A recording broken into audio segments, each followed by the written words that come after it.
The Senators McCarthy and Kennedy are merely the branches, the small branches, and the consequences. I quote from the New York Times of December 26, 1967. Pope Paul wished the world true peace and true happiness, in contrast to mere pleasure and dolce vita in his Christmas message to the city and the world today. Too often, the pontiff said, modern man confuses happiness with a frenzy of happiness, of intensity, of enjoyment, or of carefree living. Dolce Vita, the title of the famous Italian film in the Pope's Italian text. And with mere pleasure, satiety of earthly fulfillment, a hedonistic well-being, close quote.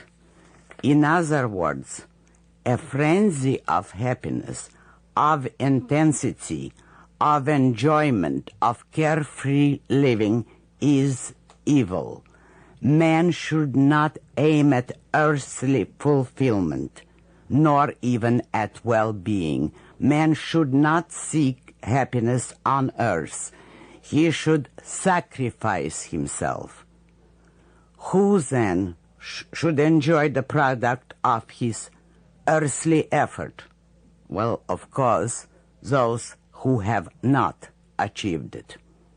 Should they rise and be able to achieve, they will no longer be entitled to any earthly fulfillment. We should all strive, struggle, sacrifice, and perish, but never enjoy our life on earth. This is a very ancient and very profound philosophical line. But how could one make man accept such a horror, and why have men accepted it for centuries? Here is one of the indications of the reason. I quote from the New York Times of September 30, 1967.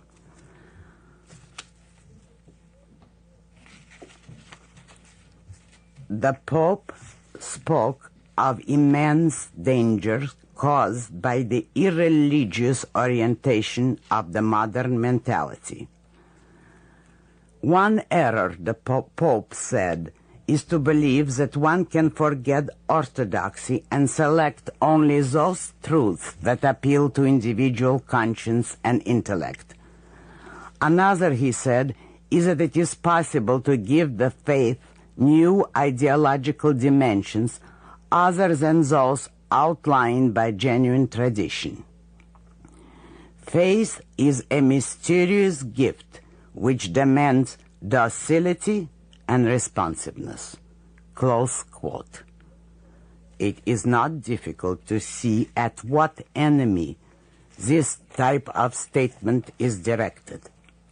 The enemy is man's mind, man's independent reason, man's individual conscience. Man should not exercise it according to this school of thought. They should give in their intellectual freedom in order to practice faith, docility, and responsiveness. That line is not confined to the Catholic Church. A news story in the New York Times of October 7, 1967, reported the following, quote, ministers warned that unless the churches offered biblically sanctioned supernatural experiences, people would increasingly turn to spiritualist practices or drugs such as LSD for a sense of relief from mundane existence.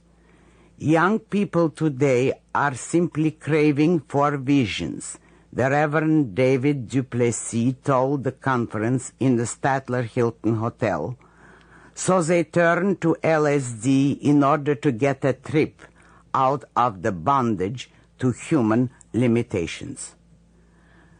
They are participants in what is broadly termed the charismatic movement, which emphasizes supernatural manifestations such as praying in unknown tongues, unpremeditated prophecy, said to be